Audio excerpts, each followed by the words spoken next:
नमस्ते प्यारे बच्चों, आप सभी का स्वागत है ग्रोइंग लिटिल स्टार में।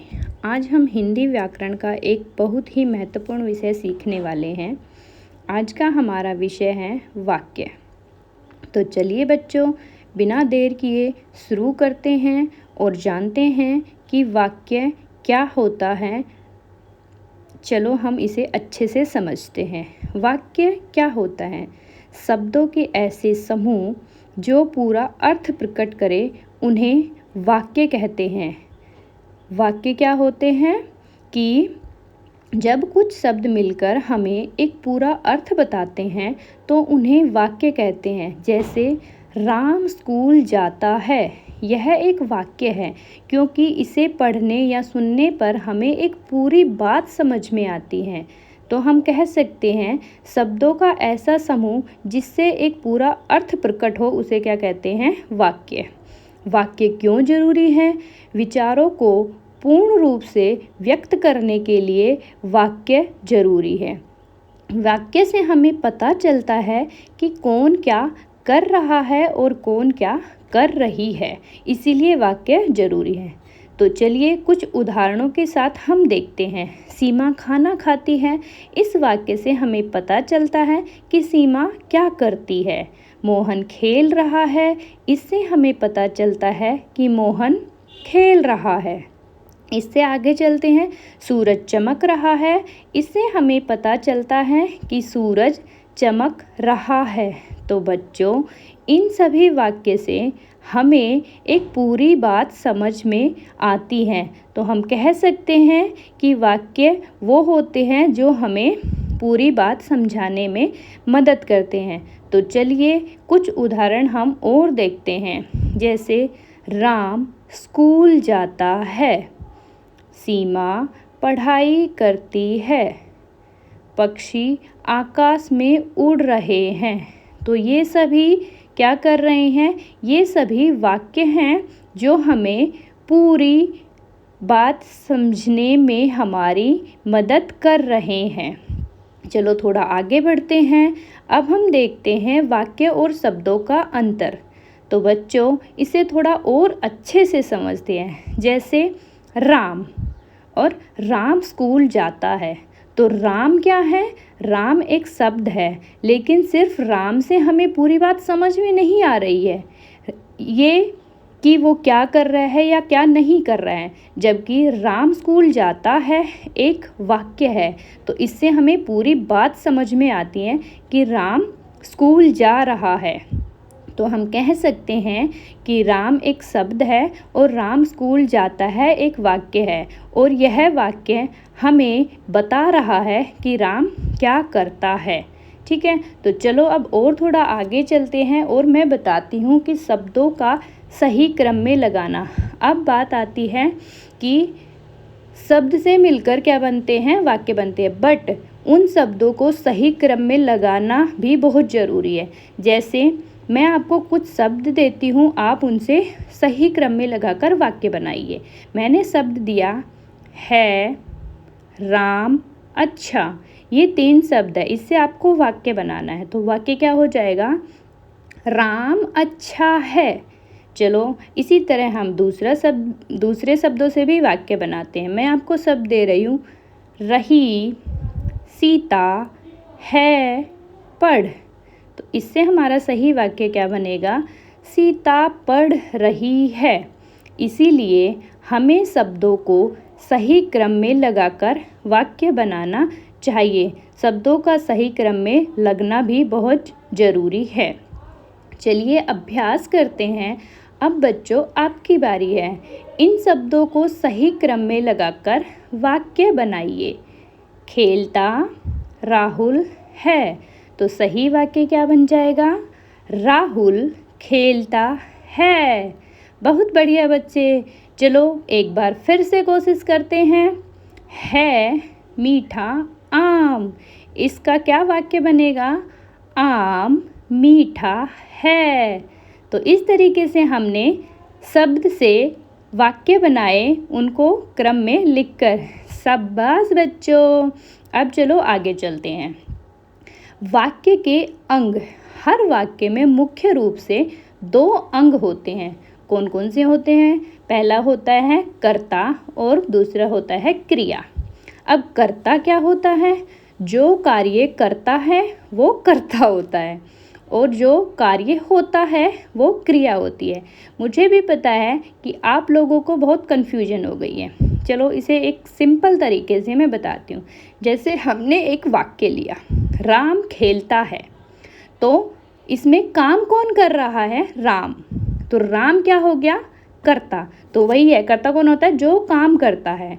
ठीक है, तो इसमें काम कौन कर रहा था? राम। तो राम क्या हो गया? कर्ता। और जो कार्य किया जाता है, इसमें कार्य कौन सा किया जा रहा है? खेलने का।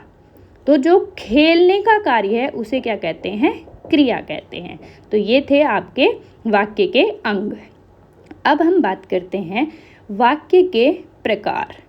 वाक्य मुख्य रूप से 3 प्रकार के होते हैं। कौन कौन से? पहला होता है विध्यात्मक वाक्य, दूसरा होता है प्रश्नवाचक वाक्य और तीसरा होता है हमारा विस्मयदिबोधक वाक्य। ये हमारे 3 प्रकार के वाक्य होते हैं। इनको मैं आपको एक एक वाक्य के प्रकार लेकर उनके उदाहरण के साथ समझाती हूँ। तो चलिए शुरू करते हैं। सबसे पहला आता है हमारा विध्यात्मक वाक्य। वो जो वाक्य कोई जानकारी देते हैं उन्हें विध्यात्मक वाक्य कहते हैं। यानी हम कह सकते हैं कि वह वाक्य जो जानकारी देने के लिए प्रयोग में लिया जाता है वो क्या होता है? हमारा विध्यात्मक वाक्य होता है। उदाहरण जैसे, मैं स्कूल जाता हूँ, हाथी बहुत बड़ा है, सूरज पूर्व दिशा में उगता है। तो ये सभी क्या कर रहे हैं? वाक्य कोई जानकारी दे रहे हैं। दूसरा आता है हमारा प्रश्नवाचक वाक्य। अब प्रश्नवाचक वाक्य क्या होते हैं? जो वाक्य प्रश्न पूछते हैं उन्हें प्रश्नवाचक वाक्य कहते हैं। यानी प्रश्न पूछने के लिए जिन वाक्यों का प्रयोग किया जाता है, जैसे कि तुम स्कूल कब जाओगे, वह किताब किसकी है, क्या तुमने खाना खाया, ये सब क्या है? हमारे प्रश्नवाचक वाक्य। लास्ट आता है हमारा विस्मयदिबोधक वाक्य। तो ये क्या होते हैं? जो कार्य आश्चर्य, खुशी, दुख आदि प्रकट करते हैं उन्हें विस्मयदिबोधक वाक्य कहते हैं। जैसे कि वाह कितना सुंदर फूल है, अरे यह तुमने क्या किया, ओह मैं यह काम भूल गया। तो ये सारे क्या है? विस्मयदिबोधक वाक्य। तो चलो अब एक क्विज स्टार्ट करते हैं। पहला क्वेश्चन है, वाक्य किसे कहते हैं? तो मैंने अभी बताया था वाक्य किसे कहते हैं? अर्थपूर्ण शब्दों का समूह। तो इसका आंसर क्या होगा? सी। अर्थपूर्ण शब्दों का समूह वाक्य कहलाता है। हमारा दूसरा क्वेश्चन है, राम स्कूल जाता है, किस प्रकार का वाक्य है? राम स्कूल जाता है क्या कह रहा है? जानकारी दे रहा है। और जो वाक्य जानकारी देता है वो क्या होता है? विध्यात्मक वाक्य। तो ये हमारा इसका आंसर क्या हो जाएगा? सी। क्या तुमने होमवर्क किया, किस प्रकार का वाक्य है? इसमें क्वेश्चन पूछा जा रहा है, तो ये क्या है? प्रश्नवाचक वाक्य। चलो आगे चलते हैं। हमारा 4th क्वेश्चन है, वाह क्या सुंदर दृश्य है, किस प्रकार का वाक्य है? इसमें हमें अचानक से खुशी हुई है, तो ये क्या है? विस्मयदिबोधक वाक्य। हमारा 5th क्वेश्चन है, कर्ता किसे कहते हैं? कुछ याद आया? कर्ता किसे कहते हैं? जो कार्य करता है। तो कर्ता किसे कहेंगे हम? जो कार्य करता है। तो इस तरीके से हमने थोड़ा सा दोबारा से अभ्यास किया और हमने 5 प्रश्नों के उत्तर दिए। अब हम थोड़ा और आगे चलते हैं। इस बार मैंने आपके लिए 10 प्रश्नों की क्विज बनाई है। चलो स्टार्ट करें। अगला क्या है हमारा? क्रिया किसे कहते हैं? अब क्रिया किसे कहते हैं? होने वाले कार्य को। तो इसका सही आंसर क्या हो जाएगा? बी। होने वाले कार्य को क्या कहते हैं? क्रिया। चलो हमारा 7वां क्वेश्चन है, निम्न में से कौन सा विध्यात्मक वाक्य है? अब विध्यात्मक वाक्य कौन सा होता था? हमारा जो पहला पार्ट है जिसमें हम क्या करते थे, जानकारी देते थे। तो इन वाक्य में कौन सा ऐसा वाक्य है जो जानकारी दे रहा है? वो है हमारा सी, पेड़ हरे भरे हैं।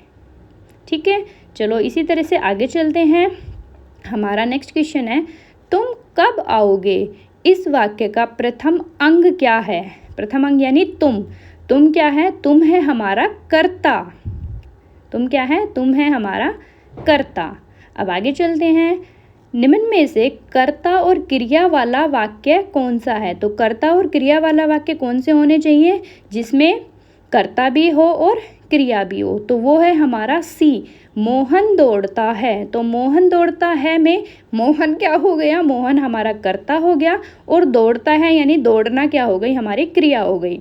लास्ट है वाक्य क्यों जरूरी है? तो वाक्य क्यों जरूरी है? विचारों को पूर्ण रूप से व्यक्त करने के लिए।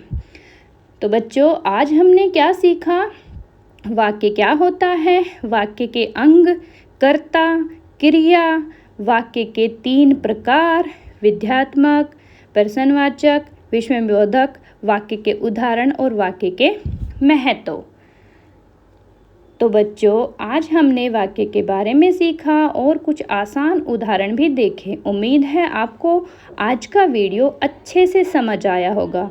अगर आपको यह वीडियो पसंद आया तो लाइक करें, शेयर करें और ग्रोइंग लिटिल स्टार को सब्सक्राइब करना न भूलें।